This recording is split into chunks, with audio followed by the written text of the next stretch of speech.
What does apologetics look like in a postmodern context? Is there still a place for a rational kind of argumentation that when I went to college we were all enamored with, even some 20 years ago, and we'd give somebody C.S. Lewis or Josh McDowell and it seemed to make an impact? Is there a place for that anymore? Or is that fully classical type of apologetics? Very interesting. I know Josh very well, and of course we've been together many times. And of course Josh, for about 10 to 15 years now, has moved away from classical apologetics. He's been doing more sexuality and working with teens and young people. And Josh has always sort of had his finger on the pulse of contemporary issues and addressed them, and done that with a lot of rigor and a lot of determination, which I admire. But Josh, again, was very much in his time when he was dealing with apologetics. I meet people all over the world who will tell you that they still have the evidence that demands a verdict and all, just like I think Francis Schaeffer was a prophet in his times, and then, unfortunately comes upon criticism from within the ranks later and so on. But your point is so well taken. Apologetics will always be needed. Which aspect of apologetics is the important question to decide? You know, the old joke of when the generator breaks down, it may take, you may send a bill for $1,001,001, and the person may say the $1 is for tapping and the $1 million for knowing where to tap. I think apologetics is like that. You've got to know which strand of apologetic to use in a given circumstance. For example, if I'm dealing with pure existential apologetics, and a professor stands up from the audience and throws the age of the earth question at you, if you're not able to deal with that question, everything you've said is just going to collapse at that moment. So you have to go prepared to deal with both the classical approach and classical apologetics, which is answers to hard questions, and a softer apologetics where all you're doing is clearing the bushes so they can take a direct look at the cross. I can tell you this, that in our recent times, we've been to Harvard, we've been to Princeton, we've been to Cornell, we've been to University of Michigan, Ohio State, Oxford, Cambridge, University of Delhi. Next week I'm doing an open forum in Delhi where all the hard, tough Hindu scholars will be present, and you walk into that arena. The fact of the matter is we have never been to a university campus but that the arena is overflowing with this crowd there. The University of Michigan, which is radically liberal, University of Michigan has a strong women's studies program, and from that emerges certain disciplines which are actually quite terrifying when you see them on the billboards there, what it is they are advertising. And the place was packed with that kind of thinking. William Lane Craig did the first 2 nights, I did the last 2 nights. The auditorium seated 1,500. We needed an overflow room with closed-circuit television. And on the last night, I was dealing with why I believe Jesus Christ to be the only way to God. You're getting the biggest crowds on that night. Muslims were in the audience, and Hindus were in the audience, and scholars. We've received an enormous number of letters from them. So the hard questions have to be diffused. But that's not where the persuasion comes. That's where the thorns are removed. And then in the soft touch of existential struggle, the average university student knows they have indulged sexually and have come away empty-handed. They have sat in the classroom and they are finding no hope and meaning. They look at the world teetering on warfare and they think very little of future optimism. The average university student, when you sit across the table, is one of the most honest people you can ever talk to, and one of the most open, though seemingly belligerent in their challenge. They are born in a context where they're so skeptical of everybody and everything. When Canada did a survey amongst its young people saying, what do you want most in this world? The number one answer that came back from Canadian young people was somebody we can believe.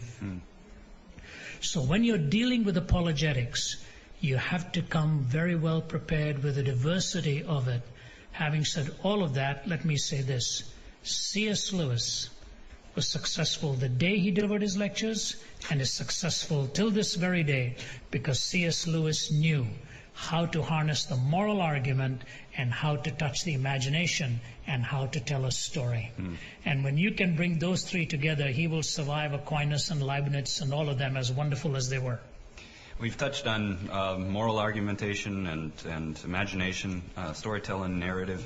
Any other, could you put that all together for us and talk about evangelism? We talked about apologetics per se. Does evangelism go beyond that in the postmodern Yes, context? I think evangelism is going to go through a new day. People often say, what happens after Billy Graham goes away?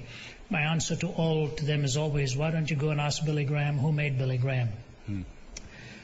God's not going to suddenly be stumped, and say, here we are. God raises up. I'll tell you what, I've seen so many young men and women in my travels that are made of better stuff than we are. They are willing to pay the price. They're willing to work hard.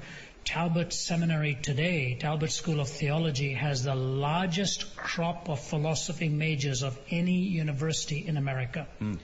There are more philosophy majors in Talbot than there are in any other university. And these are fine Christian young men and women who are just getting their shoulder to the wheel, and they are willing to pay the price and do the hard work.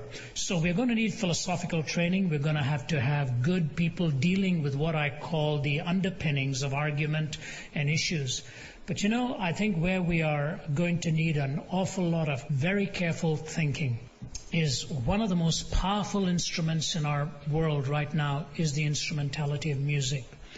This generation is living a lot by listening very carefully to music.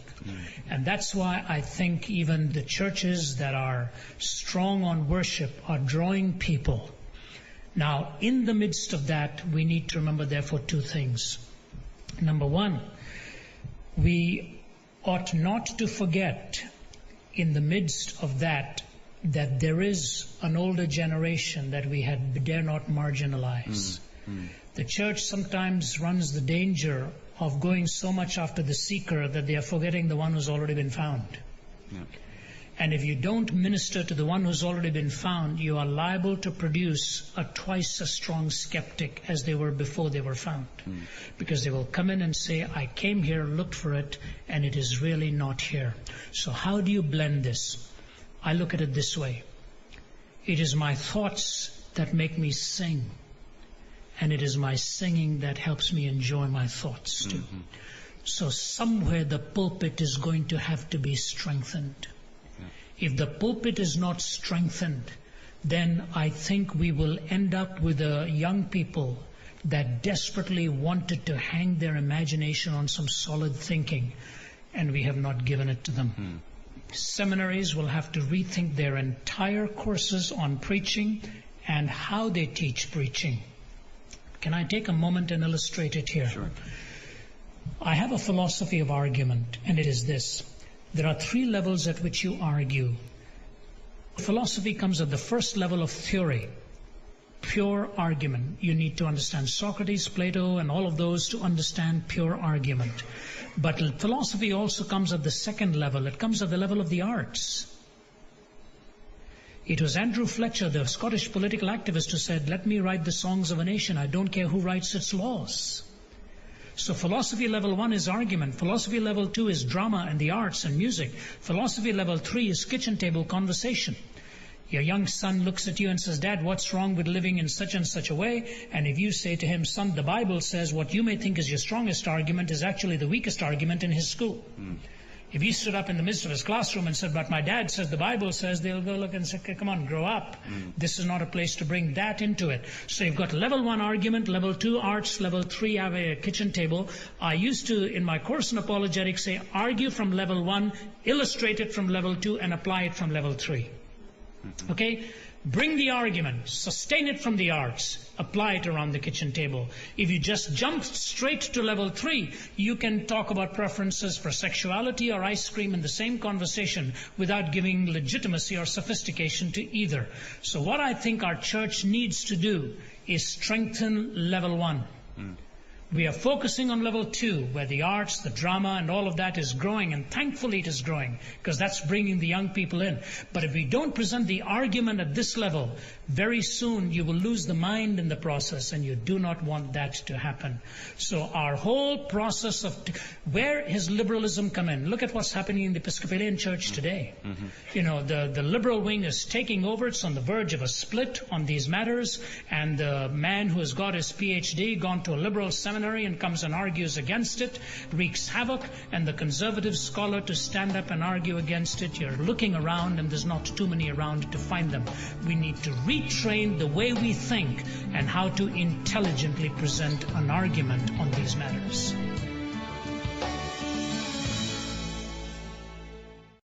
It says, my question is simple. With a biased mind, how can one answer an unbiased question? I'm assuming you're also, I may be wrongly assuming, that you're also meaning how can one give an unbiased answer? Because obviously that would be the more critical issue. The unbiased question is expected. It is expected that whatever your mode of thinking is, you would lean towards that philosophy or that question if it's a thorny one to you. Bias, if it is taken as meaning a judgment not based on the facts and that ignores any contrary facts, then of course it's an illegitimate bias. If the question is based on your understanding of a certain subject and you can justify the bias you have, I would accept it very fairly. But if the bias is ignoring contrary issues and contrary ideas, then of course you yourself know at that point you're making a false deduction on the basis of your question. How does the answer then come if every question is biased? Is an answer not biased as well? And the response to that is very simple. Please follow me carefully now. Something which is subjective is that which I have made true for myself, regardless of what anything to the contrary might bring. For example, if I look at you and say to you, I just feel you're a rotten person, you have every right to me and say, you can feel what you want, but I'm not a rotten person. So then I would then have to either adduce some evidence to justify what I'm saying, or just smugly say, I don't care what the evidence is, this is what I'm going to believe about you. That which is objective, follow me very carefully now, that which is objectively true is true whether you and I believe it or not. I can give you numerous examples of this. I was doing a series of lectures at Oxford University, and a student came up with a horde of his supporters, and he said to me, I do not believe that there is any such thing as right or wrong. There's no such thing as moral goodness and moral badness. And he was a very intellectual-looking fellow, and looked like he had all the credentials to belong in that prestigious university. And so I said, let me ask you a question. If I took a 1-year-old baby, live baby, and put that baby onto this platform, and took a butcher knife and cut that baby into pieces, do you think I would have done anything morally wrong? Now, I'm quoting it to you exactly as it happened. My colleague was standing next to me. He's my witness. He plays around with the carpet for a moment, the guy does, and then he says, you know what? I wouldn't like what you did, but I cannot honestly say to you it's morally wrong to take that butcher knife and cut up that baby. And the rest of the people just groaned. Now, if I had answered his question with the punch in the nose and said, do you think that was good or bad of me to do that to you? You see, there are such things as objective facts. You must measure the question and the answer by the way we measure objective truth. Now, I'll give you a vivid example. I was in Oxford 2 weeks ago, and somebody on the platform said she didn't believe postmodernism was a bluff. You see, postmodernism does not believe in truth, it does not believe in meaning, it does not believe in certainty. You're sort of the framer of your own worldview, as it were. And I said, it is a bluff. She said, no, it is not a bluff. She said, in fact, I have 2 sons who are scientists. Now, when they are in the science lab, they are not postmodernists, but when they leave the lab, they become postmodernists. Is that not a bluff? You see, where facts are adduced, there is an objective way to measure it.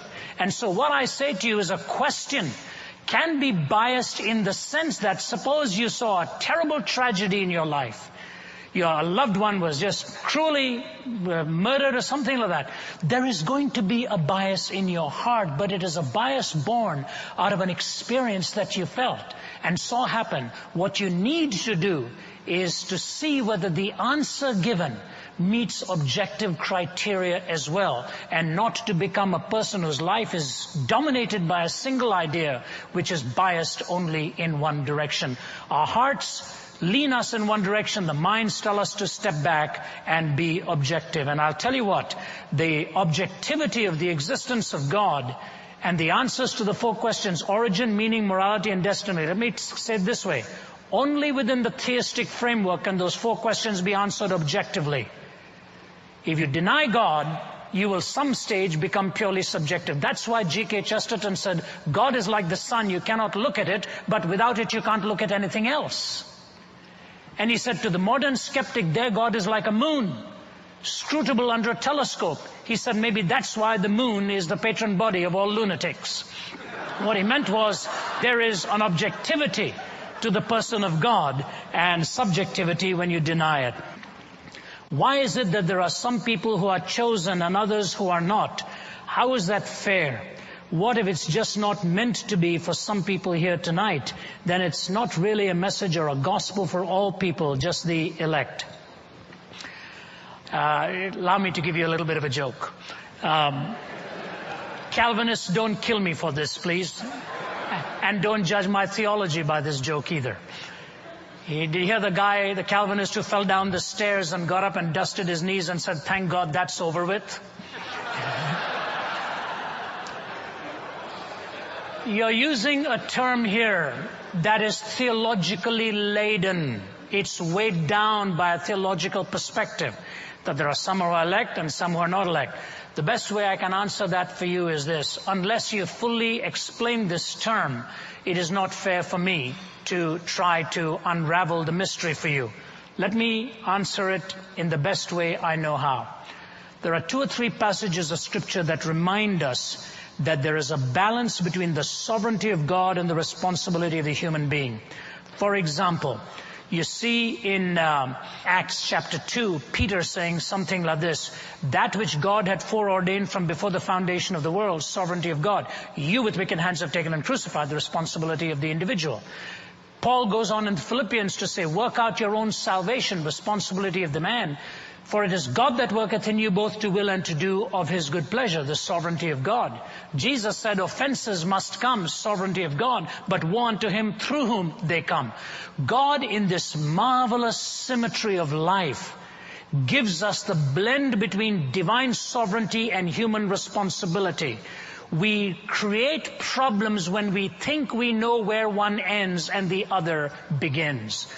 He cannot give you authentic freedom if you are not truly free.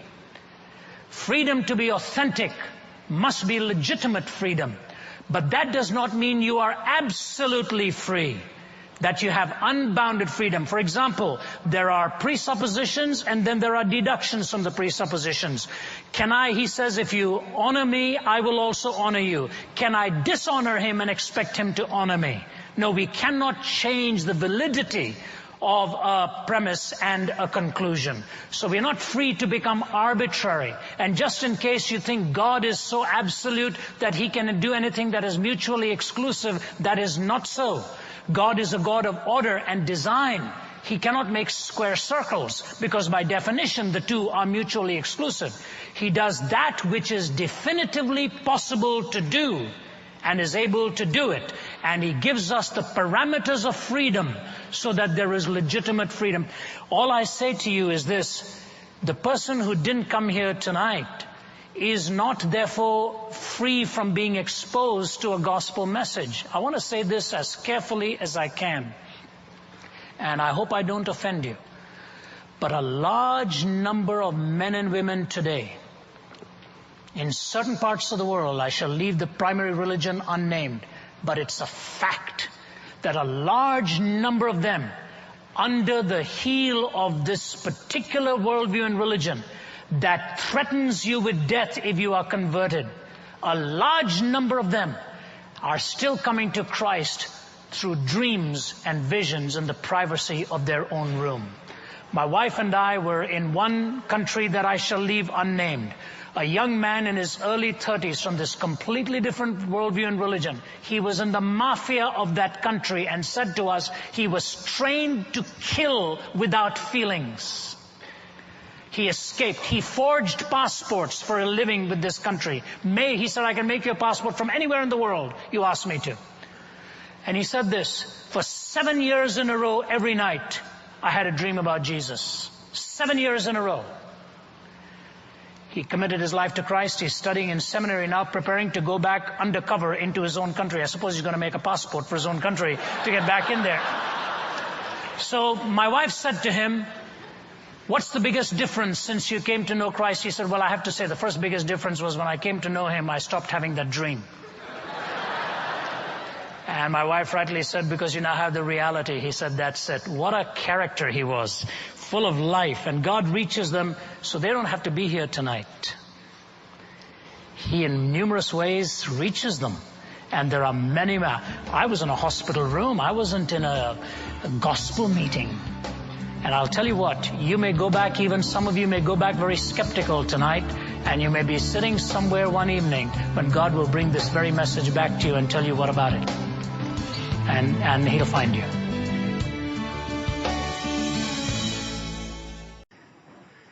You're a very learned man. You've had the opportunity to study and speak with and learn with many different scholars and things like that. Still, though, I'm sure there are entire bodies of knowledge that you're not immediately adept at, whether it's biology or all kinds of different technical subjects. So the question is, and I'm sure that you've had discussions about important issues that involve some of those technical subjects that you're not immediately adept at.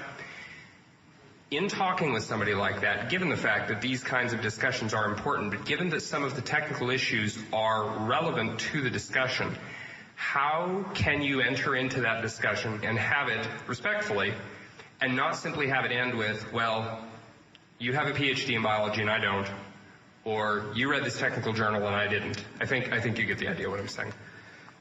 Very well spoken and very truthfully spoken. We're all ignorant, only in different subjects. And that's the way it is. The vast amount of knowledge that is out there, still so unknown to us in so many different disciplines. So and your point is well taken. You don't walk away saying, well, this is your field, this is my field. My brother was a surgeon in Canada. Sometimes will say to me, I don't know why you keep sending me these books. I have a hard enough time keeping up with my field. You want me to keep up with your field? And I wrote back and said, people in your profession have kept me waiting in the waiting room long enough, so I've had to read things that were not of interest to me too. The answer to that, I think, will go something like this. If there is anything in that other person's discipline that is a hatpin to the heart of my worldview, then I want to listen to that person very carefully. But what I would want to challenge that other person in his or her expertise is this. Is your worldview meeting the tests of truth? I'm not talking about biology or chemistry or physics. You have a worldview. You bring a worldview to that discipline. And what is a worldview? A worldview basically answers 4 questions. Origin, meaning, morality, and destiny. These are the 4 questions of life. How did I come to be? What gives life meaning? How do I define good and evil? What happens to a human being when he or she dies? That's the worldview. Now, how do you construct a worldview? The worldview must meet many tests. There should be logical consistency. There should be empirical adequacy. There should be experiential relevance. You talk about the correspondence theory of truth. You talk about the coherence theory of truth. You bring all of these things to weigh in on a worldview. Now, sometimes a discipline may be so thinly sliced up that it may be able to attempt to answer one question about life. But that's not the only question about life. So you go away by saying, you may have some point here that we are really nothing more than time plus matter plus chance. But have you ever pondered all the questions that you now have unanswered and that your worldview will never answer? Why do you react to atrocities? Why do you react to tragedies? Does your worldview give you a satisfactory answer? When I was at Oxford about a month ago lecturing there there was a debate between Alistair McGrath, one of my colleagues, and one of Richard Dawkins' right-hand person. She was, I don't know where she came from, one of the other universities in the country.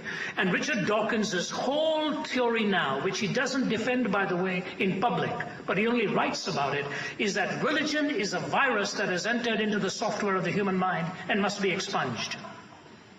You know, that these memes, this meme theory, this meme has entered into our way of thinking, following the mimicry of previous generations. And so religion is nothing more than mimic in its reality and so forth. And Alistair McGrath just looked at her at one point and said, how do you know atheism is not? How do you know atheism is not a meme that you've carried with you? And that that's not a virus that needs to be expunged?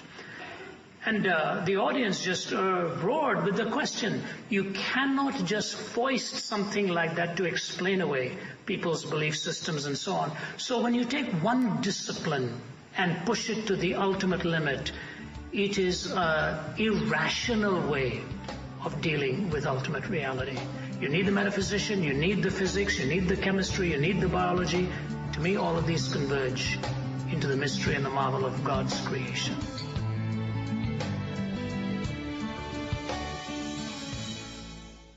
So many things have happened in recent years that were just imaginable a few years back.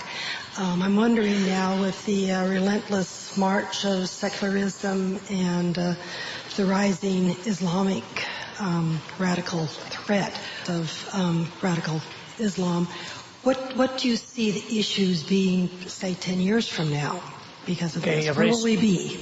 You've raised two questions, if I understand you, ma'am. The number one is the rising force of secularism, and number two, the radical wing of Islam that seems to be destabilizing the world. I think I can help as best as I can answer both within the time we have. And my simple response is, I think in the end, secularism is a legitimate way with which to build an intercultural dialogue. One cannot ultimately politicize a religion. It ends up with a free fall. In the end, the heart gets corrupt with power and control and imposition. There's the failure with secularization is when it takes away from you the freedom to express your view on a transcendent belief from the marketplace.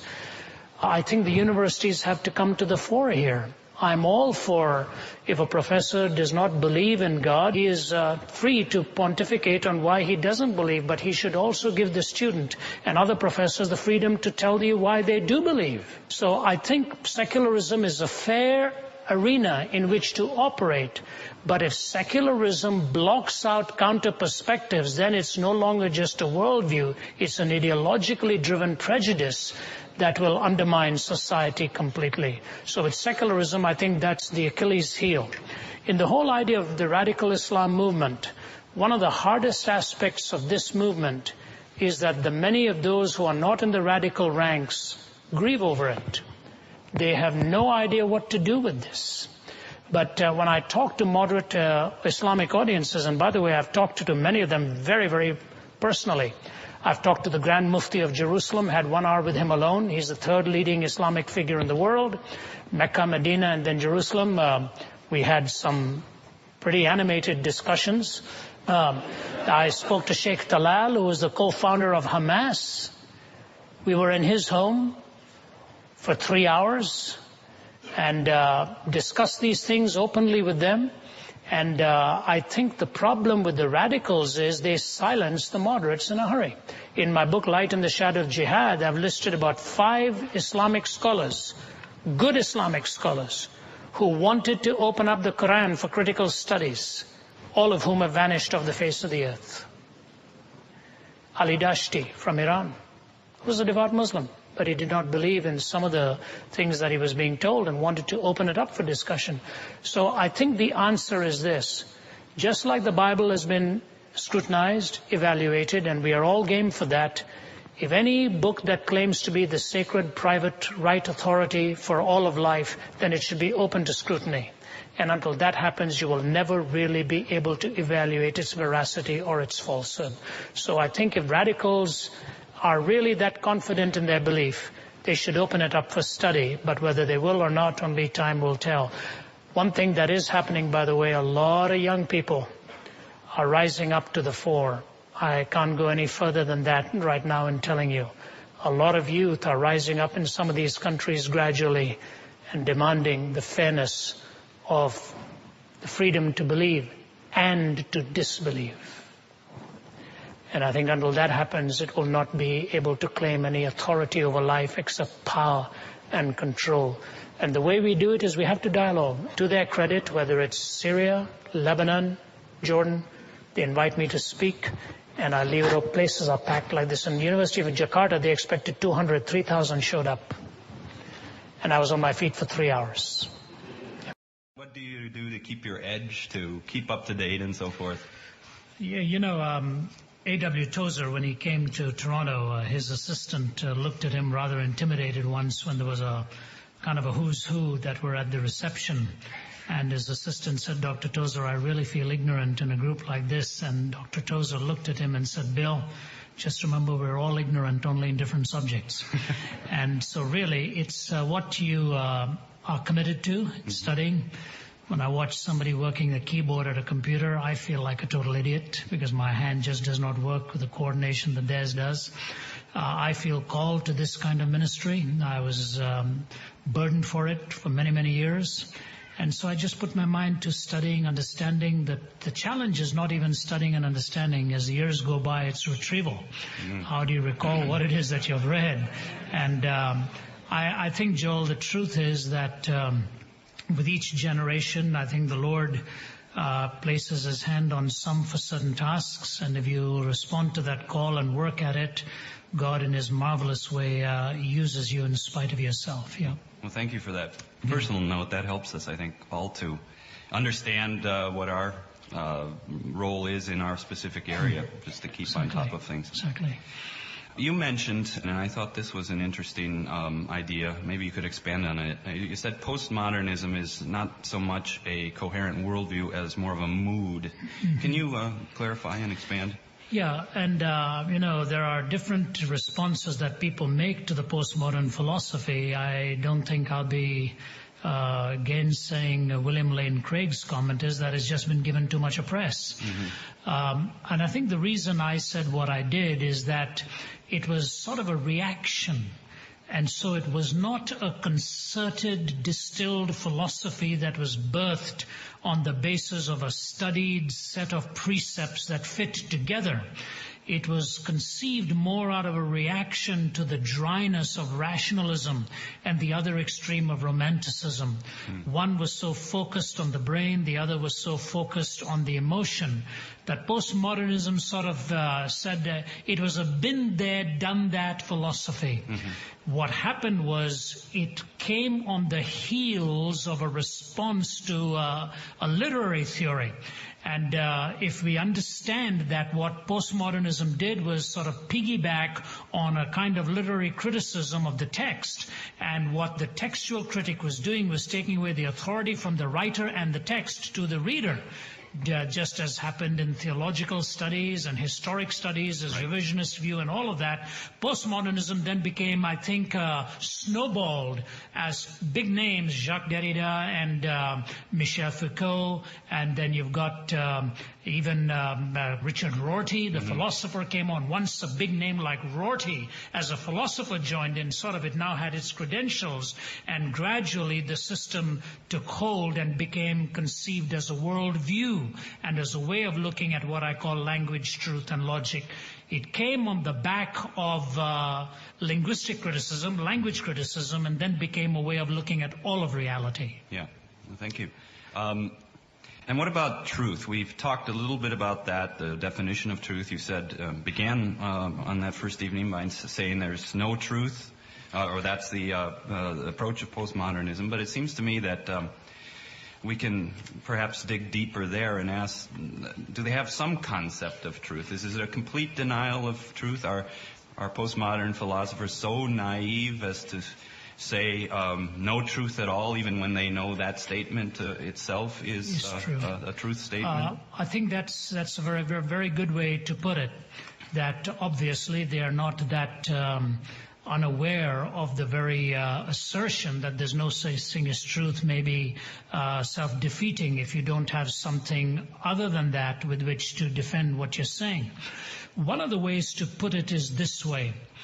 When you and I look at a text or look at a narrative, we come to it from a meta-narrative perspective. There are some assumptions that we already bring to the text that helps us make sense out of the text itself. One of the things we would assume is that when the writer uses the word particular, he means exactly that, and we're not trying to fuse it with something other than that.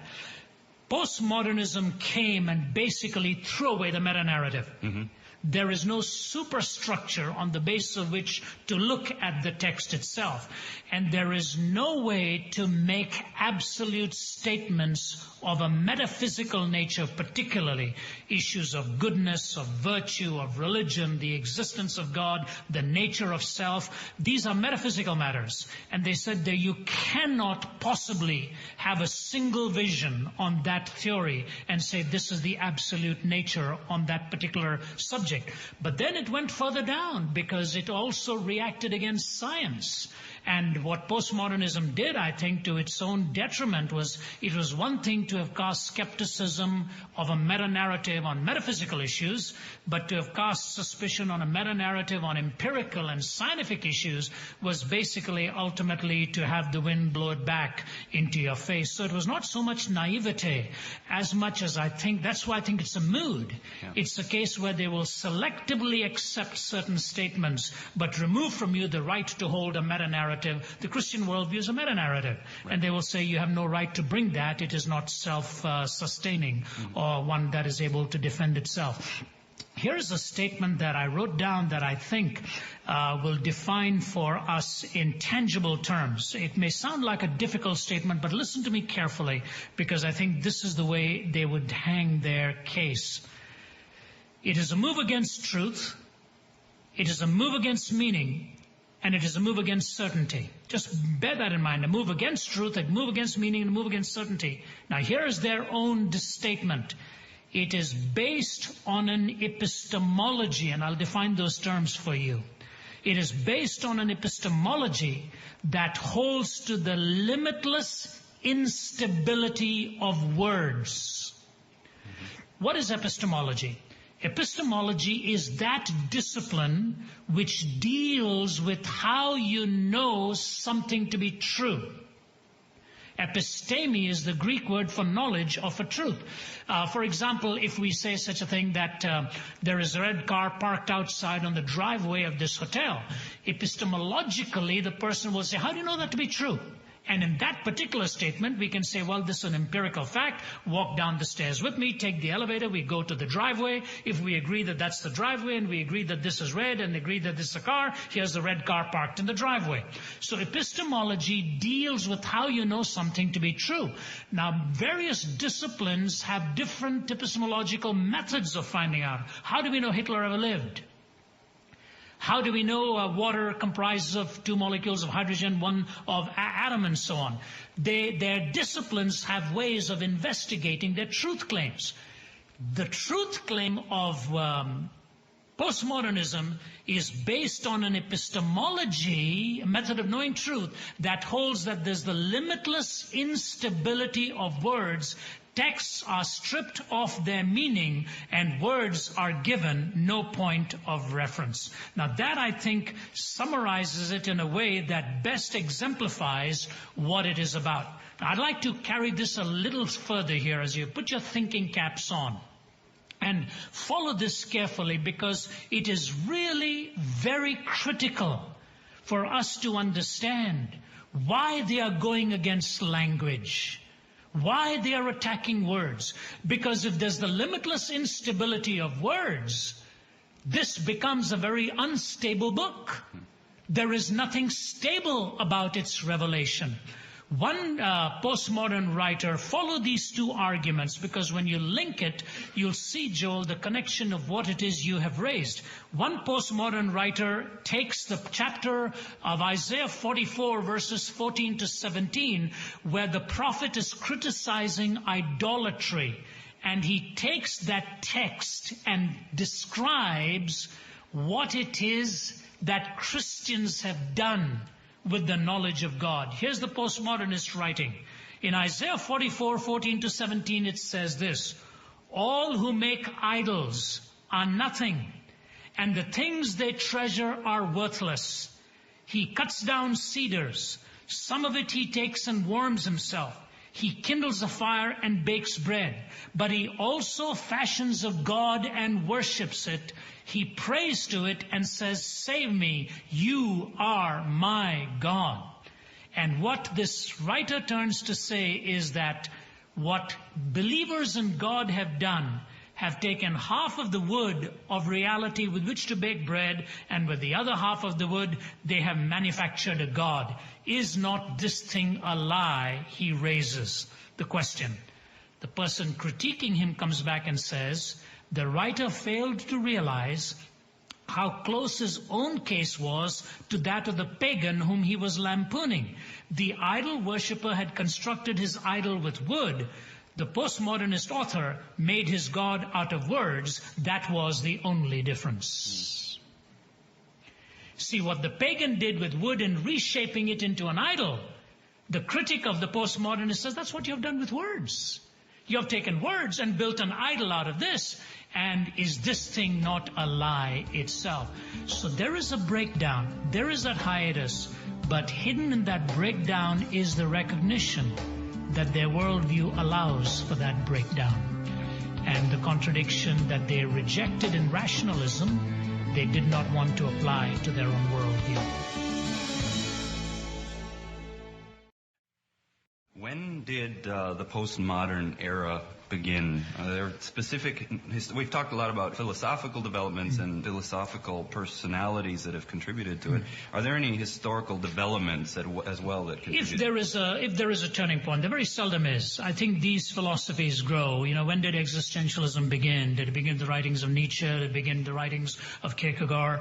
You raise these questions and you can certainly say the mood already had to be in the air, and these boys sort of came along and crystallized it and gave it some intellectual credibility and so on.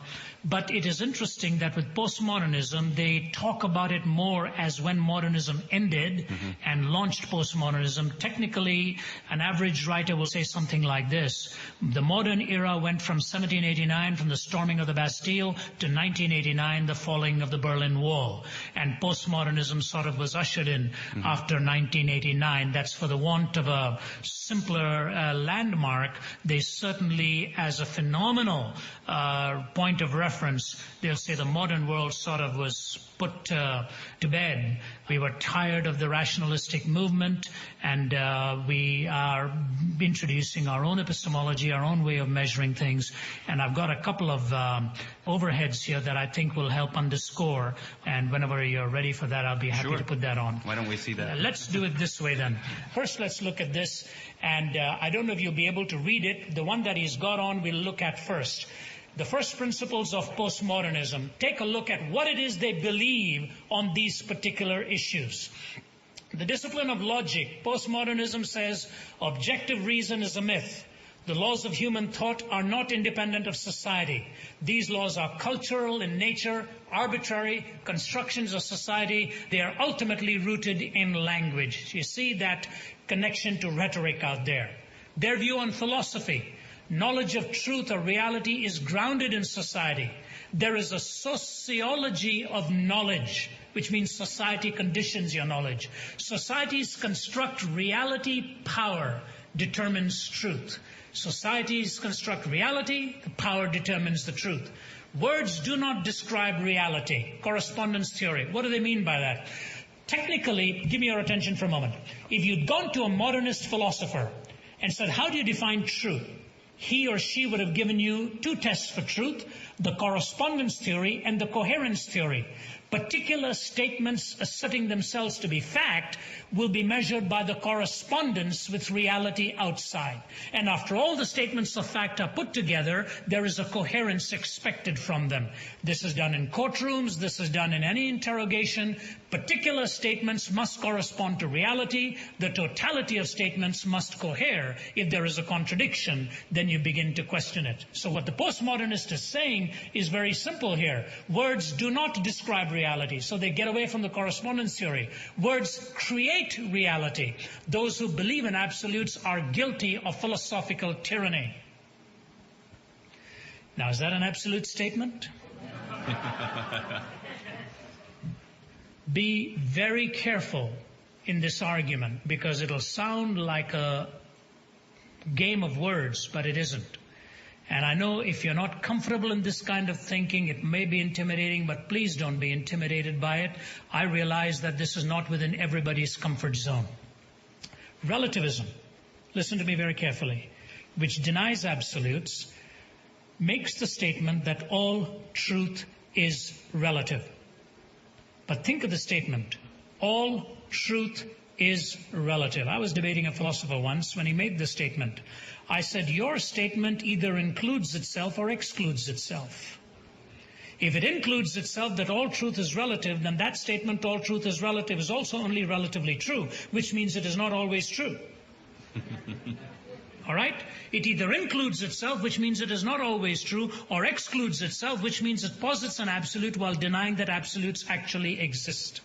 Now, when you give this kind of thing to a press reporter, he moves on in a hurry because he doesn't know exactly what to do with that. He knows he sort of walked into a wall of self-destruction. And so here they are telling us that those who believe in absolutes are guilty of philosophical tyranny. The way to put that in the positive is to say, there is no such thing as an absolute. But they will never come around and say those words because they know then that they've dug the grave in the process. Their view of science, scientific observations are biased by the community that interprets them, the cultural paradigm or language thought system. There is no such thing as objective science. Therefore, science cannot provide any real insights, and the actual nature of things may be unknowable. Now, the thing about this statement is that it is partially true, because science only gives you the matter of these things. If you remember the book A Brief History of Time by Stephen Hawking, I had the privilege of taking 2 or 3 lectures from Stephen Hawking, of course, who uses a speech synthesizer because he has no use of his vocal cords with suffering from Lou Gehrig's disease. But Stephen Hawking, and the last paragraph of his book A Brief History of Time, says this: I have only attempted to tell you what. If we know why, then we will be dealing with the mind of God. So if he really meant that, then he will accept this criticism and say, yeah, well, we are actually just telling you what particles actually do. We cannot tell you in a real sense how it all ultimately came to be. There's a huge gap for us in that. But what postmodernism did was do away with science. And then law. People are cogs in a social machine, part of the economic system. Personhood is defined by culture. It is a social construct. Law is whatever a society's most powerful group makes it. Law is subject to the interpretation of those in power and is reducible to politics and the power of the political group behind law. Objective, fundamental laws do not exist. So, was it wrong for that man to be abusing that 18-month-old baby if objective moral values do not exist? Is the postmodernist forced to tell you that you cannot make a moral judgment even on that? I'll get to that later in trying to argue how you move from a moral law to God. And then in ethics, there is no transcendent ethical standard. There is no objective right or wrong. Morals are relative and personal. We should allow events to unfold before us and react to them freely and spontaneously. That's postmodernism in its particulars. Now, in the dating part of it and the differences, take a look. This is not mine. This is Ihab Hassan in his book on postmodernism, gives us the differences. The modernists believed in determinacy, that there was structure, that there was purpose, there was an intent in all of that. Postmodernists moved to indeterminacy. There's no intent, there's no structure. Modernists emphasize purpose and design. Postmodernists go with play and chance. Modernists go with a hierarchy. There is such a thing as authority. There is such a thing as legitimate application of one thing over another. Postmodernists move to anarchy. There is an egalitarianism, an equality sort of to all statements. Modernist values the type, seeks the logos, an underlying meaning of the universe expressed in language. Postmodernist values the mutant, silence rejecting both word and meaning. Art focuses upon the object as a self-contained finished work. The postmodernist focuses upon process and the performance. Modernist looks at creation, totalization, synthesis. By that I mean there is a meta-narrative. There is an induction and a deduction. But in postmodernist there's decreation, deconstruction, antithesis. The modernist is interested in depth. The postmodernist is interested only in surfaces. The modernist is interested in cultivating presence. The postmodernist cultivates absence. Three words that capture modernism: positivistic, which means scientific truth is the only truth; technocentric, the era of machines; rationalistic. If I were to put an equation on the other side, it would be sort of fragmentation and anthropocentric, man-centered, and reason is not a test for truth. So that really gives you a side-by-side look in general terms. Now, are all postmodernists committed to all on the right? They would say, no, we take certain sides of it. We don't push it that far. But postmodernism in its basic worldview ends up in that particular right side of the column. This values the mutant. You know, how this comes so subtly is this. Have you ever noticed how ethics are discussed in panels? If, for example, you make a statement like saying lying is wrong, somebody sitting on the platform will turn to you in this television program and say, wait a minute. If a man breaks into your house and asks you where your daughter is because he's going to rape her, is it wrong to lie to the man that your daughter is not in the house when she's actually there? You see, what the person has done is taken the mutant situation, the aberration, and the exception situation that creates a problem and a tension.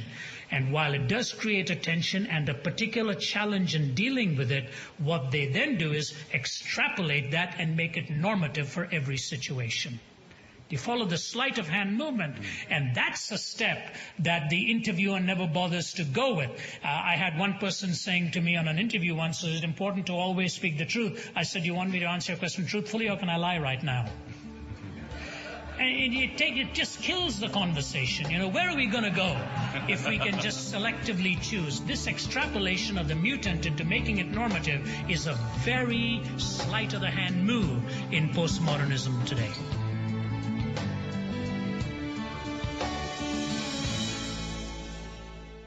Most of us in this room have probably never read Richard Rorty or Jacques Derrida. How does postmodernism affect the daily life of average people? What's different about our lives today than when we compare it to the lives of people, say, 50 years ago? Yeah, I think it's obviously very hard to sort of point a finger and say, there goes postmodernism type thing. But what is interesting, I think, and it's a good question, Joel, I think what is interesting, and I think you will concur on this, postmodernism has always been there in aspects of our lives. I mean, right in the book of Genesis. Did God really say? Sure. Yeah. He did, but is that what he really meant? Did he really mean that you shall not take of this tree? The truth of the matter is, why don't you become a postmodernist? Because if you take of this, you'll become God and you can define reality, knowing good and evil. Is that right from the beginning? It's just varied forms. Sometimes these things are the same bottles with different tags on them. But what postmodernism has done is it has done two very profound things in society in a very subtle way. See, the New Age movement came along, and in the 60s and 70s, we sort of thought, the New Age movement, it was nothing but pantheism dressed up in Western attire.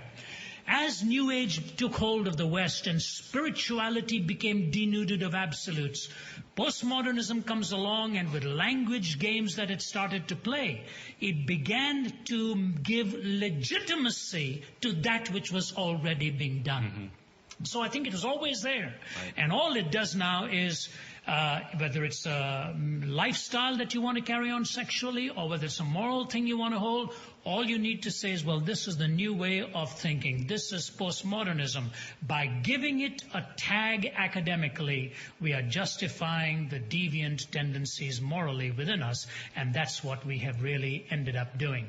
I think it has affected us in giving legitimacy to what we would have roundly found unthinkable once upon a time. Yeah. What about the challenges of postmodernism? You've talked about that. And I just wonder, sometimes I think we're all prone to think about the good old days. We're not always clear that they weren't so good when they actually were those days. Right. Is there something about postmodernism and the challenges of postmodernism that are more serious or more ominous than those presented by other worldviews during other ages? Well, it's a tough call. The next 5 to 10 years might show really where all of this is headed. I can speak very more confidently from the North American scene, from the United States and Canada.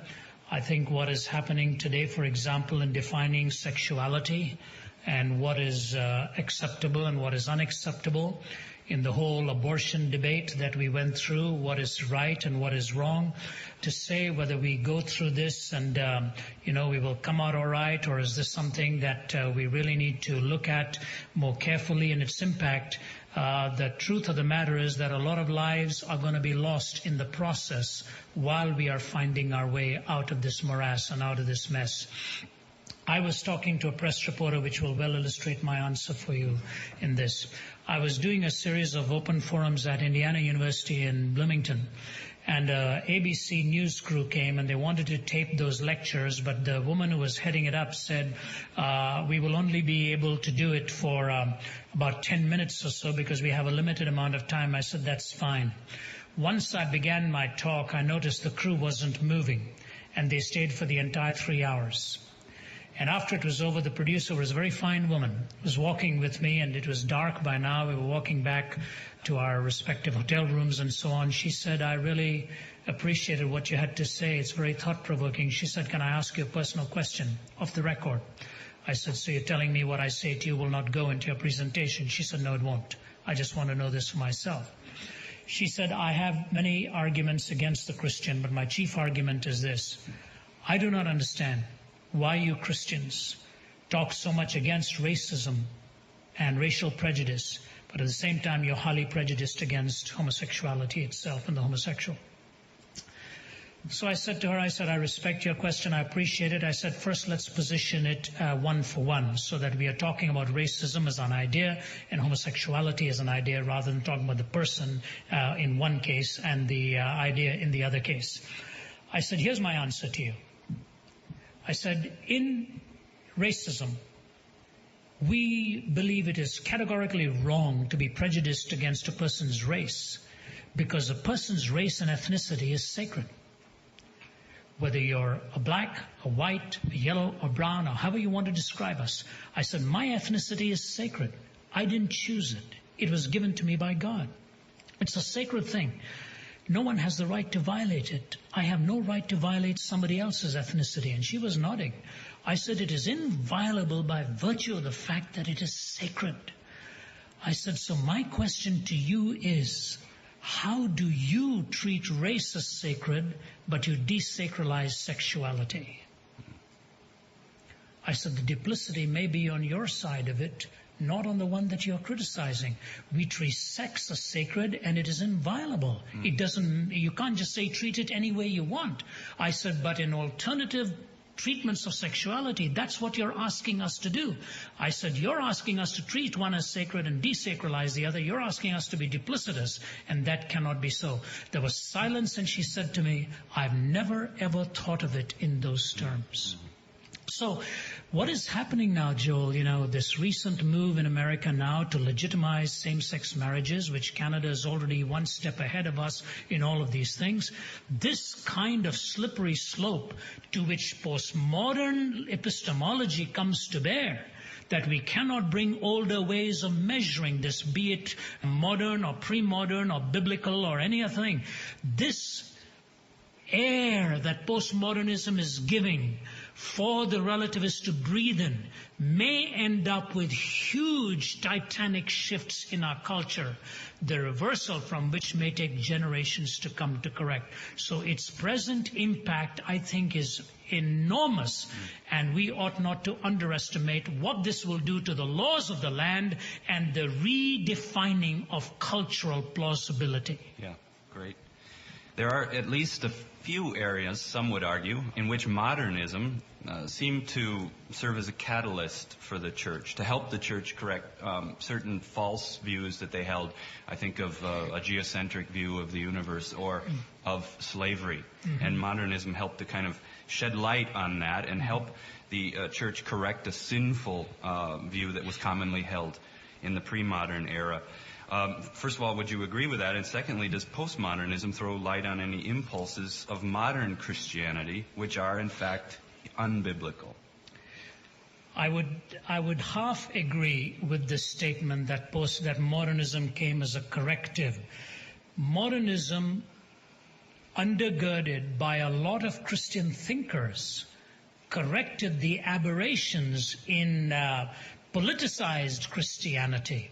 I mean, if you read the book of Job and see what God has said about the issue of slavery and all that, he makes some very powerful statements that condemns it and tells you how we ought to treat one another, that there's no way to abuse another human being. And even this whole thing with Galileo and the geocentric universe, and all of that was even, I think, lifted beyond the context of what it was that Galileo was really trying. Galileo was a good churchman.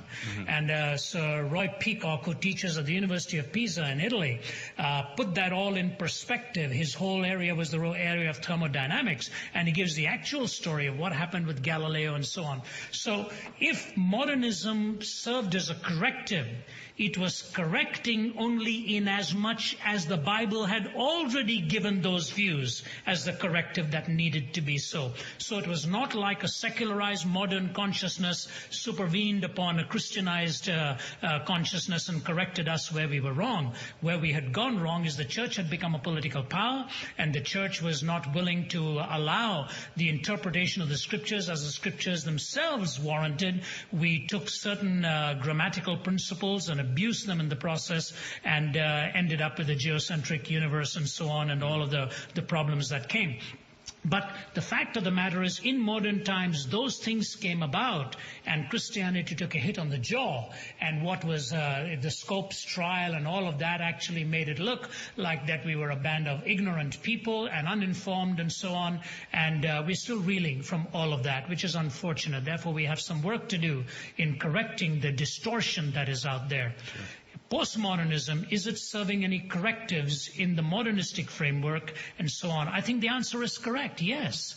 I think they are too, but when they throw out the baby with the bathwater again, just as modernism ought not to have completely displaced Christianity, so postmodern thinking ought not to completely displace modernism, because modernity was, when it abused its precepts, then postmodernism can serve as a corrective. So what postmodernism may be doing in that sense is correcting the abuses of the deterministic and the patterned and the purposeful universe that modernity actually had brought about.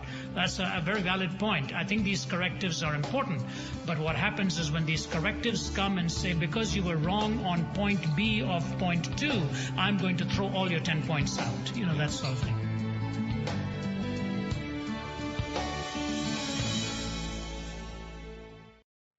Chairman, Third Class Matters, First Company. Sir, I really enjoyed your talk, but speaking to the pragmatic side of things, I'm going to be a hypothetical cynical for a moment. Okay. If you were appointed supreme leader of the world tomorrow, and it was your goal to stay in power, and in order to do so, you would create an artificial religion per se. Please say that last line again. You'd create? You would create an artificial religion, sir, or maybe synthesize some current religions in order to provide the populations of the world with to use a coined term, an opiate of the masses, per se, to keep the masses in line. How would that opiate of the masses that you would design in order to be effective as an opiate be different from Christianity or any of the Abrahamic theologies? Okay, very well positioned.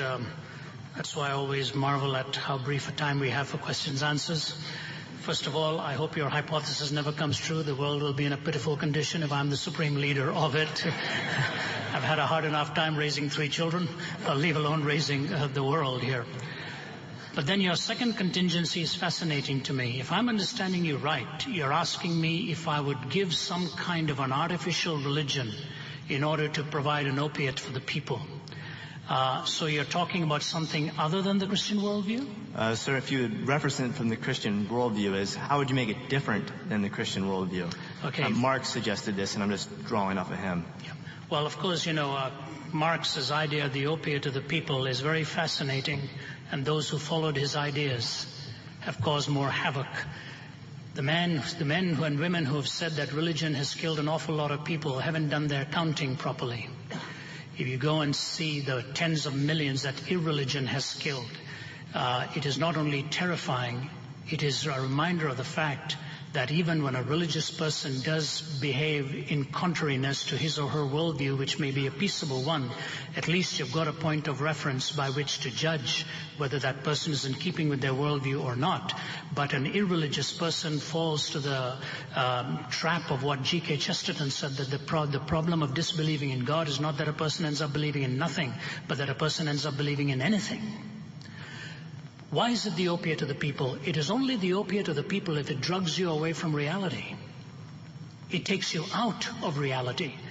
And your question points to the greatest question of our time. What is truth? What is true? There are 4 questions that frame a worldview. The question of origin, meaning, morality, and destiny. Every one of you here has an answer to that question individually. Origin, meaning, morality, and destiny. But the tests for truth incorporate in 2 ways. Individual answers must correspond to reality, if they're to be true, and then the 4 answers put together must cohere together. There must be a coherence to it. And so what I would do is, in my own personal life, I would be that follower of the person of Jesus Christ, because I believe he meets the test of intellect, heart, and imagination on those 4 questions. And I'm even willing to go so far as to say, in every world religion that I studied, he's the only one who does. Because he lived it and demonstrated it. And if you see other ideas, they systemically break down at some point. And when I take that, therefore, I take it because it is true, not because it is pragmatic. Pragmatism is do whatever works. In the long run, pragmatism doesn't work. You have to find that which is metaphysically true in order to have its ramifications. So if the world were in some way put into this sad state where I am calling the shots and leading, the first thing I would do is treat every individual life as sacred. Every individual life is sacred. And here's a point I want to make to you. Naturalism that argues against transcendentalism is in trouble here. The only way to speak against racism is if every human being is essentially of worth. Every man and woman of essential worth. Naturalism doesn't. In fact, Nietzsche went on to say, we need a Superman to get rid of the weak. Hitler took him at his word. So if you're a creature of essential worth, it is because it is your God-given privilege and your prerogative. I thank God for the race in which I was born, the nation in which I was born. Every ethnic group is privileged to be given its uniqueness. But if we recognize that, then it can only come from God, not from naturalism. With the starting point of the sacredness of life, we would have to take then its extensions. I firmly believe the 10 Commandments are worthy of our thought, because it treats life as sacred, worship as sacred, time as sacred, property as sacred, marriage as sacred, your relationships with your neighbor as sacred. That's where the sacredness of life begins. Anytime we remove a fence, we must pause long enough to find out why it was put there in the first place. Now, does that mean religion should be compelled upon by people? Absolutely not. We are given the freedom to respond, but not to violate the sacredness of another's life. That would be my response to you. Thank you, sir. Thank you. If he is taking reincarnation to mean resurrection, that's probably the way he is equivocating on the terms, but that is not the resurrection of the person. It is the emergence of the karmic embodiment that was there in the previous life that is now coming and paying its way through in the next life, but it is not the same person at all. And the ultimate goal of Buddhism is the extinguishing of the self to attain nirvana. Nirvana literally means not willing, not wanting, non-being. But the goal in the Christian faith is not non-willing, but it's communion with the living God, the affirmation of the self and the affirmation of the distinctive person of God in communion. In Hinduism, you go to union with the Absolute. In Hinduism and Christianity, you go to communion and worship. And in Buddhism, it's the complete negation. And that's why, by the way, they have run into so much of challenge with other theistic frameworks, because there is no God in Buddhism. So when he says resurrection, he's probably equivocating on the terms of a karmic reincarnation, but there is no resurrection in Buddhism. Right, thank you. Yes, ma'am. Yes. Thank you for being here tonight, Dr. Zacharias. You've traveled the globe, and here tonight in this room, there's probably lots of people who are eager and willing to take the gospel forward, and I'd just be curious to hear your thoughts on where the gospel is needed, where you see the gospel being needed the most. 2010, April 7th or 8th. Where the gospel is needed? You know, I tell you what, one of the great essays is written by one of my favorite authors, F.W. Borum. He's written about 55 volumes. He was an Englishman who ministered in Australia and New Zealand. And one of his great essays is called The Candle and the Bird. It's a brilliant essay. What he talks about, he said, you know, if you extinguish a candle, the light goes out. If you frighten a bird, it'll go and sing its song on another bough. And he said, the Holy Spirit is more like a bird than a candle. You cannot extinguish the Holy Spirit. He's like a bird. He'll go and do his work somewhere else. And what I'm seeing happening globally is totally unprecedented. I have never seen, I've been in the ministry now since after my undergraduate in 72 and then my graduate and postgraduate studies and all of that for over 30 years. I have never seen, my colleague will tell you, wherever we go in the globe, it is packed to overflowing. So at Hong Kong University, the place is full. There's a standing room only. Whether you go to Indonesia, where I was speaking at the University of Jakarta, where they were expecting 200 to 300, 3,200 students showed up for the open forum. And there were literally 4 armed guards around me. They were afraid of all kinds of things that would happen there. When I've been invited now to 2 or 3 of the leading universities of China. I remember being in Shanghai some years ago, and the leading evangelist of many years ago, Wang Mingdao, famous man, well known to Billy Graham. Wang Mingdao had been imprisoned by Mao Zedong, and he was put in prison, and when he was in prison, he renounced his faith, and they released him. He lived with such torment of his soul. He walked the streets of Beijing saying, my name is Peter, I've denied my Lord. My name is Peter, I've denied my Lord. Mao put him back in prison for 18 years. I saw him sometime after he was released. He sang for me. He said, I sang this hymn every day in prison. All the way my Savior leads me, what have I to ask beside? Can I doubt his tender mercy, who through life has been my guide? Wang Mingdao, as young men, was sitting at his feet, and I sat down there with them to listen to him. He said, God is going to do some great things in this nation that will ultimately shock the world. Mao burned the libraries of the seminaries, and in 66 said the name of Jesus will never be pronounced on these Chinese lips again. It'll be over. He wanted to bury the Christian faith completely. Today it is the fastest growing church in the world. They estimate anywhere from 60 to 100 million of them. And when I talked to some of the Chinese Christians, and I spoke at Beijing University and at Tsinghua, which is one of the most famous universities, I just stand there and I say to myself, what's happening? The response in Iran, unbelievable. One man told me that if they take their foot off the necks of the people, over 80% of the youth will probably turn to Christ. I spoke in Cairo last year, in November I think it was. I spoke in Cairo. They packed the place, the huge auditorium. The police had to stop traffic because people had crowded on the roads. There were chairs outside. One woman who was 67 years old from a very prominent family had driven from Alexandria. And that night I sat at the table while my colleagues and all were waiting for me. And she said to me, she said, money is not my problem, happiness is. I don't have any happiness. So we talked for about 20 minutes. I said, what do you think of Jesus? She looked at me and said, I have dreams of him every night. I said, what do you think he's trying to tell you? I had the privilege of seeing her come to Christ. There are many things I can tell you. This week, day before yesterday, I received a note from a man, and with this I'll close my answer to you. I used to tell his story a long time ago, and I lost track of him. And I won't tell you where he is now, because he's gotten away from the country that I was speaking in, and he's desperately looking for the U.S. or somewhere to open their doors for him. He's literally a man fleeing from country to country because of his conversion. He was in the army of Saddam Hussein. He started having a dream about Jesus, and his mother told him not to share it with his brothers. The brother was a general. He said, I'm not thinking of becoming a Christian. She said, don't even talk about these dreams.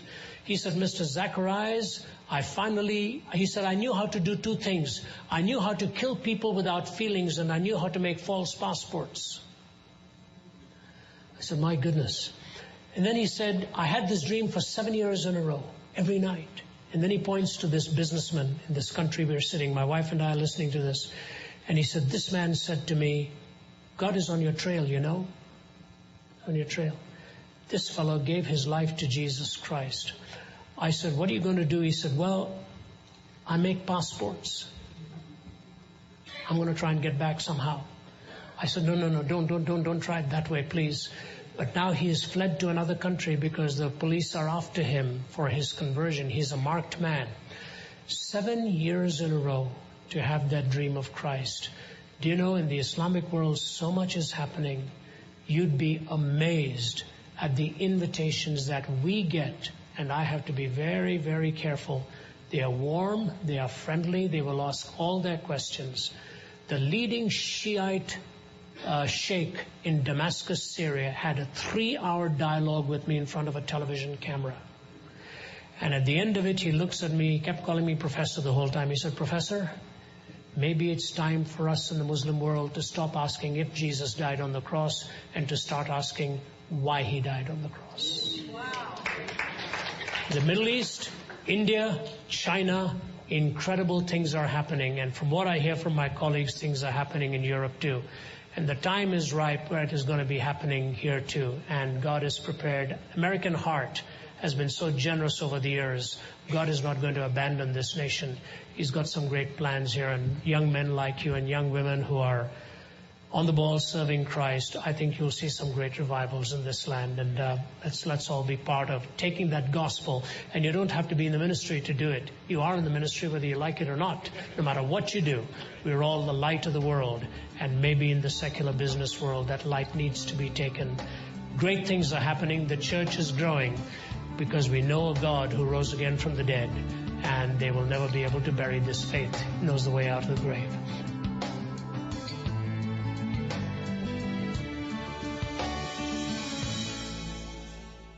I'm friends with a Buddhist, and one time we were discussing the death and the resurrection of Christ, and I was telling him how that's unique to world religions, and he was saying, no, Buddhism has that. And so I was wondering if you could speak to that, because I didn't know how to answer him. Buddhism has that?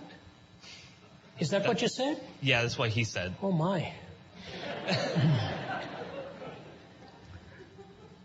Well, he obviously doesn't know his own belief.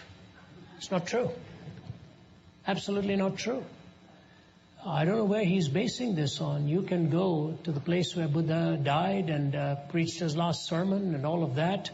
In fact, Buddhism is non-theistic, if not atheistic. There's no God in Buddhism. He claims to be an atheist. Yeah, he'd have to be. To be a Buddhist, you can't be a theist. There's no God in Buddhism at all. So the question of the resurrection is...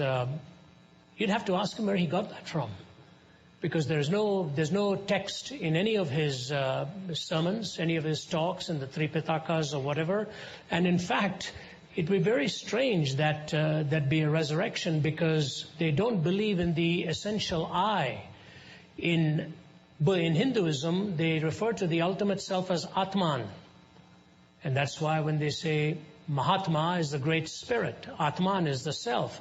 The whole notion of Buddhism is Anatman, the non-self. There is no personal self at all. And that's why even reincarnation in Buddhism, if he is taking reincarnation to mean resurrection, that's probably the way he is equivocating on the terms. But that is not the resurrection of the person. It is the emergence of the karmic embodiment that was there in the previous life that is now coming and paying its way through in the next life, but it is not the same person at all. And the ultimate goal of Buddhism is the extinguishing of the self to attain nirvana. Nirvana literally means not willing, not wanting, non-being.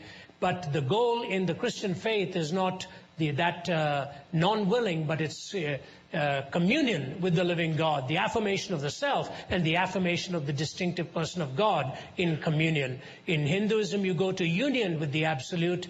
In Hinduism and Christianity, you go to communion and worship. And in Buddhism, it's the complete negation. And that's why, by the way, they have run into so much of challenge with other theistic frameworks, because there is no God in Buddhism. So when he says resurrection, he's probably equivocating on the terms of a karmic reincarnation, but there is no resurrection in Buddhism.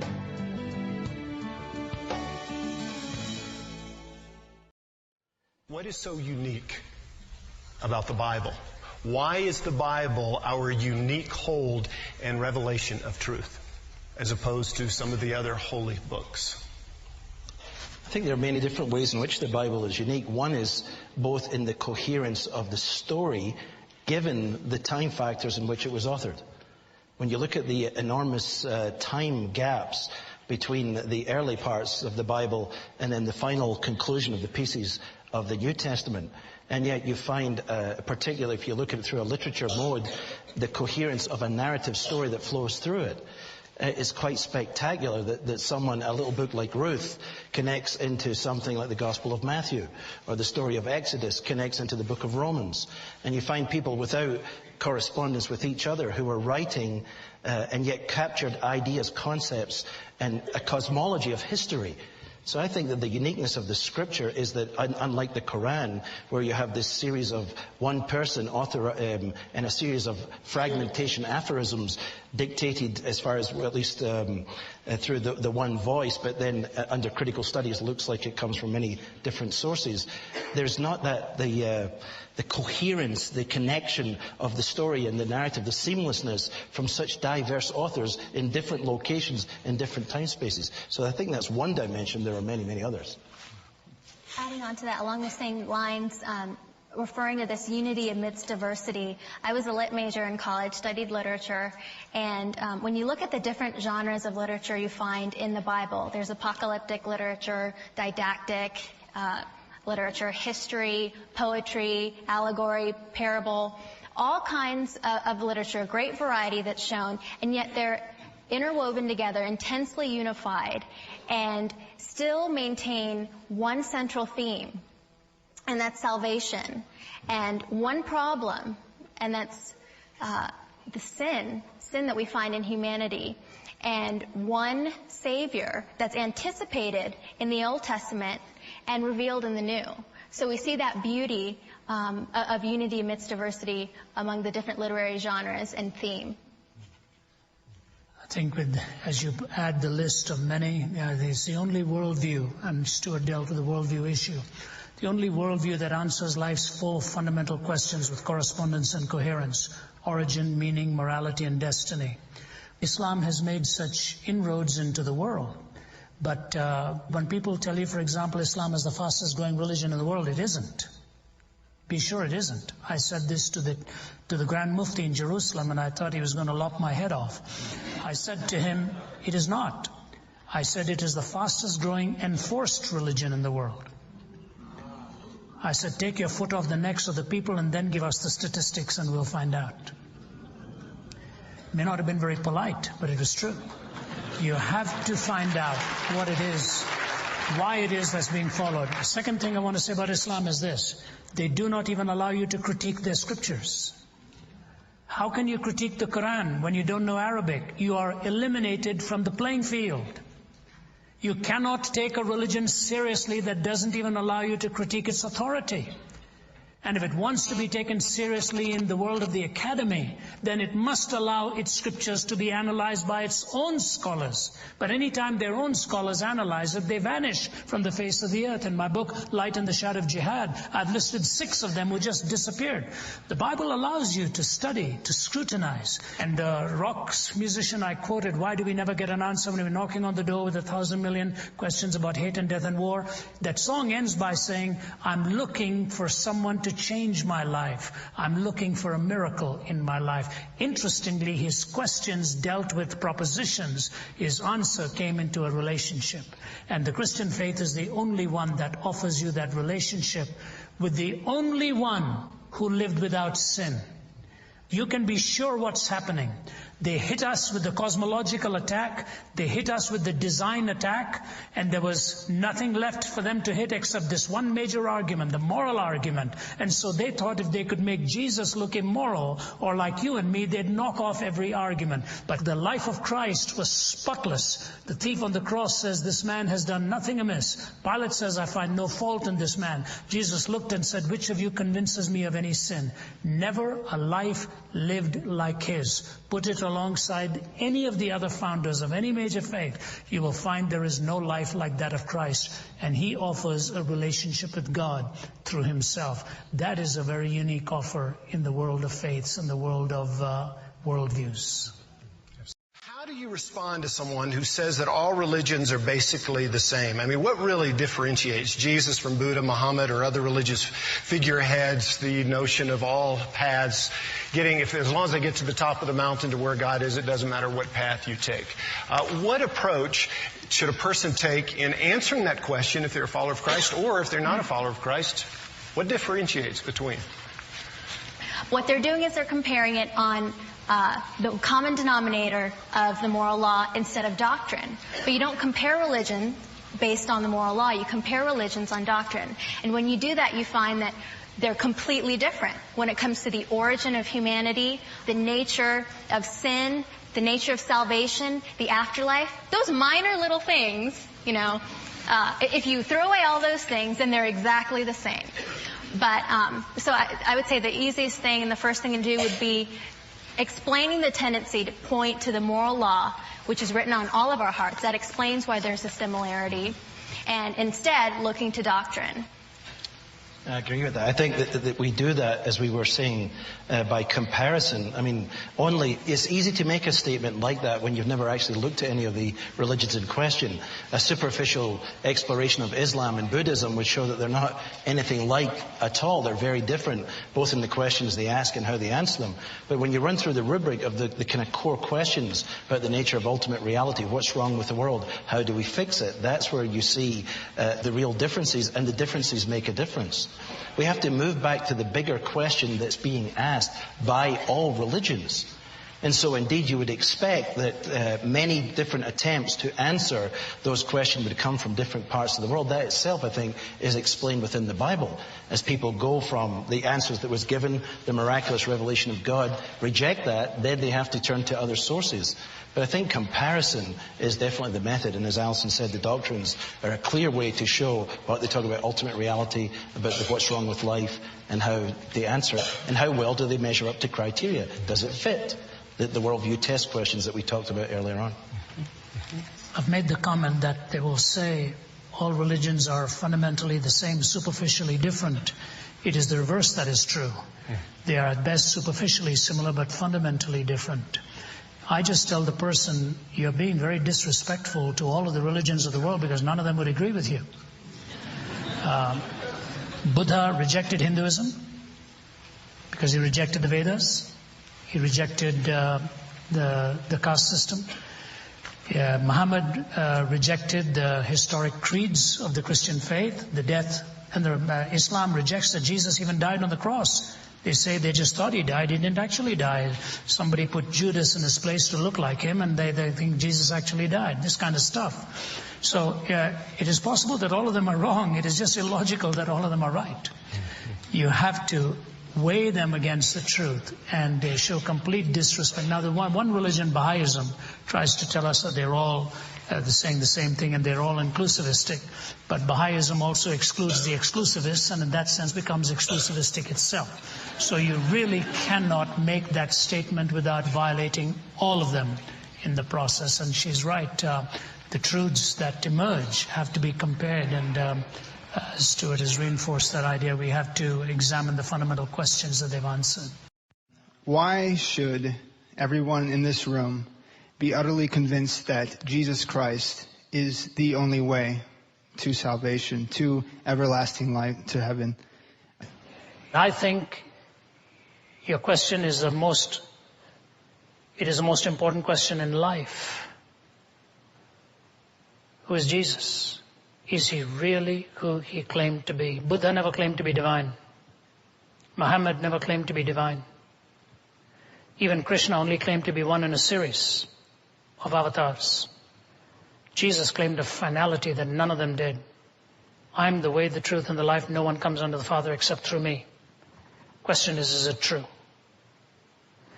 I would say to you, the reason everybody in this room must believe who Jesus Christ is not because I'm saying so or anybody saying so, but they owe it to themselves to take the Bible without any prejudice and read the gospel and ask Jesus if he is who he claims to be, to reveal himself to them, and to find in the study, unprejudiced, whether he sustained everything he claimed he would.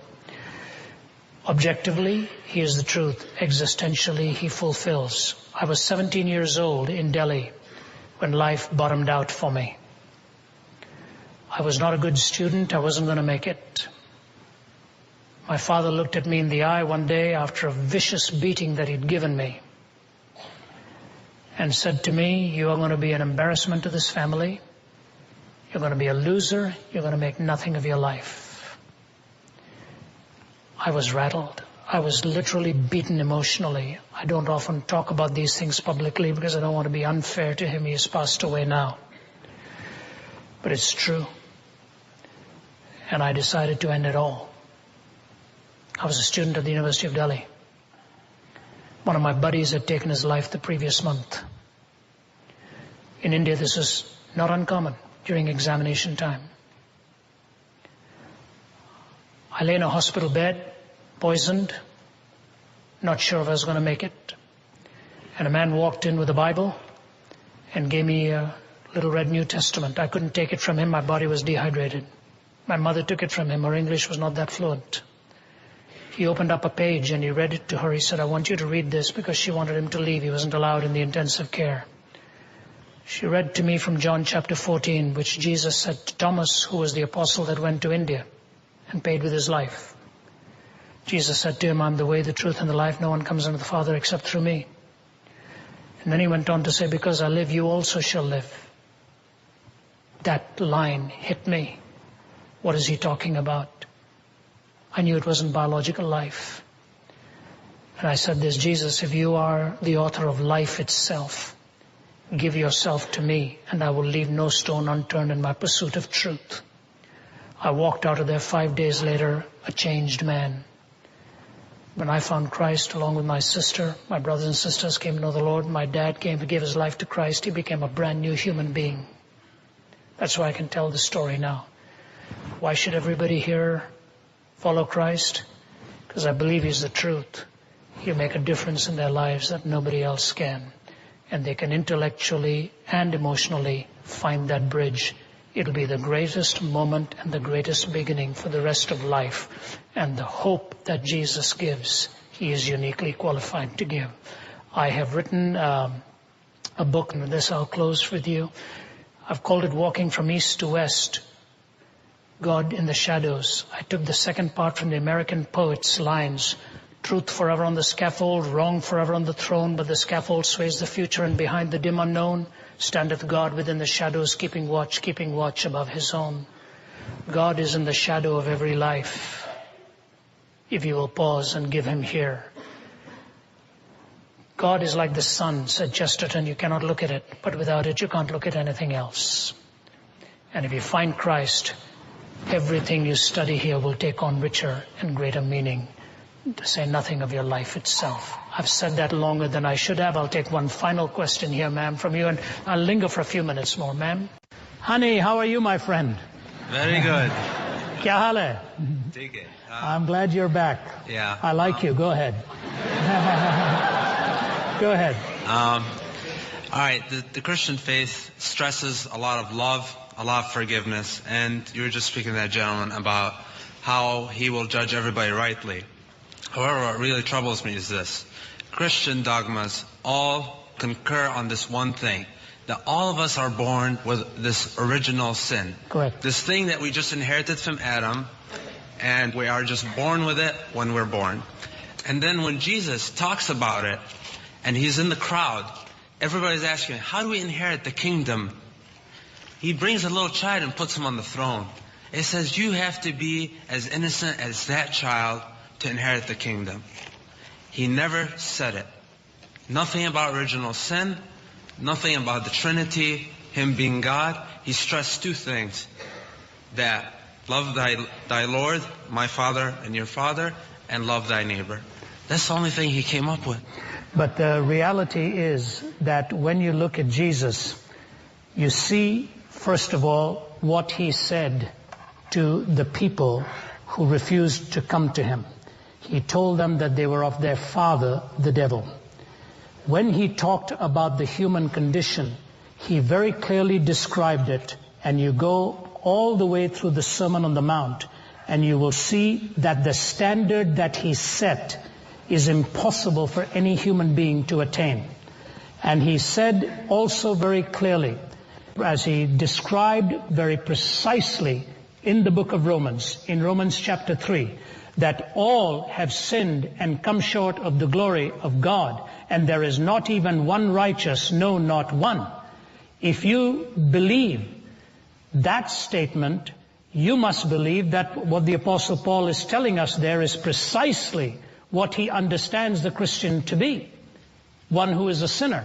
Now, the reason you do not believe in the very sinful reality of the human mind and the human fallen condition is because you also do not believe as a Muslim that man is created in the image of God. Is that not right? Yes, it is. Okay, and that therefore you have absolutely at that point no way to even explain the moral framework. So the moral framework that you actually argue about comes to you from where? It comes from the Quran mainly. Okay. However, I do believe in the scriptures. I do believe in the gospel of Jesus. I really think that nobody is perfect. That's what I believe. Nobody is perfect? Yes. Okay, Except then God. how do they find forgiveness? Forgiveness is something that only God can grant. That is correct. Yes. So we are on equal keel, or even keel now. There is none righteous, no, not one. Nobody is perfect. So nobody in his, her condition can inherit the kingdom of God. Only God can make that decision to give it to you. All right? Yes. Jesus says, if any man come unto me, I will in no wise cast out. He that hath the Son has life. He that has not the Son has not life, but shall come into condemnation. When as many as received him, to them gave he power to become the sons of the living God, even to them that call upon his name. Now he goes into that tremendous conversation with Nicodemus. And Nicodemus is the ruler and the teacher of the Jews and so on. And he is talking about all that he knows. And Jesus looks at Nicodemus and says, you are a teacher and you don't know that it is impossible for you to get into the kingdom without the new birth, without being born again. And here he makes a very categoric statement that I want to read for you, because I think that will answer the question, and I trust will at least be on an even keel by that statement. Here it is. As he's dealing with Nicodemus, here he says to Nicodemus here, I tell you the truth, no one can enter the kingdom of God unless he's born of water and the Spirit. Flesh gives birth to flesh, but the Spirit gives birth to spirit. You should not be surprised at my saying you must be born again. And what he is saying is, everyone born of the flesh cannot inherit the kingdom of God. That spiritual birth needs to take place. And he goes on to say, for God so loved the world that he gave his only begotten Son, that whosoever believes on him should not perish, but have everlasting life. So my answer to you, honey, is this. You believe none of us is perfect. We are all imperfect. The Bible calls that falling short of the standard of God. So if you don't want to accept the original sin, you then have to explain why none of us is perfect. And none of us has that capacity to be perfect. Original sin basically means that in my own condition, I'm not able to come to God and meet his complete righteousness, no matter how hard I try, and many of them tried. All this means is that in my strength and in my ability, it is impossible for me to attain the kingdom of God. He's made the way. He died on the cross. History demonstrates that. And when he died on that cross, 3 days later, he rose again. He offers you eternal life, honey. And you are not perfect. I am not perfect. God is perfect. He is the only one, and he's giving you his Son, through whom you and I can be seen as perfect in his sight. We've all sinned. He provides the way, and a new birth is recognized only when that Spirit comes and changes what you want to do. And I hope that'll happen to you one day too.